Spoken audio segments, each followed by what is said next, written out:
Hey, it's Dr. Michael. I've been asked to do the brief demo that I do for all my patients. I like to explain the dangers of soda if you're in a healing crisis and compare it to some other waters and just show exactly what it does. I also want to show some of the dangers that are associated with tap water. So for instance, we're going to take tap water and we're going to fill these two things here real quick. You can see they come out of the same jug. Now what you'll see is that it is loaded with the chlorine drops. These are just the straight chlorine drops from Enagic. You know, people are like, oh, I used too many drops. You know, it makes it brighter. It shows up. Let me get you to stick 3 fingers right in there all the way to the bottom. There you go. We'll take a couple minutes here. Now, most people like to drink Dasani, or I like Aquafina. Some people do Smart Water, things like that. So I was just going to do a quick comparison of these two.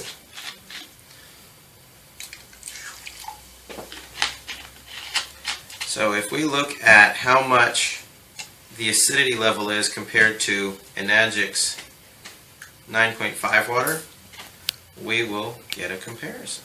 Now this, mind you, is just water from Dasani. It is not soda. You'll see that the colors are all real similar. Here's the 9.5 water. And yeah, this is what I do probably 4 or 5 times a day when people ask me why they shouldn't drink sodas. You can tell from the pH chart that this is about 10.0, 11, 9.5, somewhere in there. This is the soda, Sprite. You can tell its acidity level is way down at the bottom of the chart. And surprisingly, this is Dasani water, one of the more common bottled waters. So what it does is, it is an extreme acid. If you're trying to have available oxygen, hydrogen, and antioxidants in your water, what you're going to run into is, if you think, oh, I'll just drink 1 soda a day, what you're doing to contaminate your system. So, for instance, if you're drinking water from Dasani, it rebalances out pretty quickly. It'll bounce up, gets it done. If you do the same thing with soda, though, you'll find that it doesn't change hardly at all. In fact, with this 32-ounce glass of water, it only takes a capful to start destroying that water and turning the whole thing acidic. You can tell that it does it pretty quickly. If you ended up going, hey, I just wanted a gulp, wash it down, you'll find that it gets dangerous in a hurry. So you've gone from purple to blue to green to light green to yellow pretty quickly.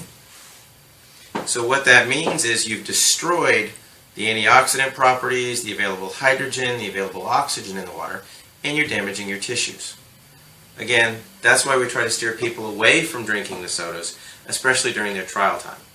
This works really effectively to get them to go, I may never drink soda again. This now is the chlorine water. The reason that we do this demo is because people don't think that what they put on their skin matters. Your skin is an osmotic membrane. It will, which means whatever is on either side, it will go across your skin and absorb whatever is necessary till it reaches a balance. So for instance, lost your paper towel here. There you go. And as you saw, I just dumped it from the same thing. We can just keep adding drops. What has happened is the chlorine that was in the water is now in her hand. The skin has literally absorbed it, and you can see the color differential. It's night and day. But that's what I do, that's how I do it. That explains the difference of how your acidity ratio is changed by drinking soda. Most people go, well, I'm not going to drink enough of that water to change the acidity.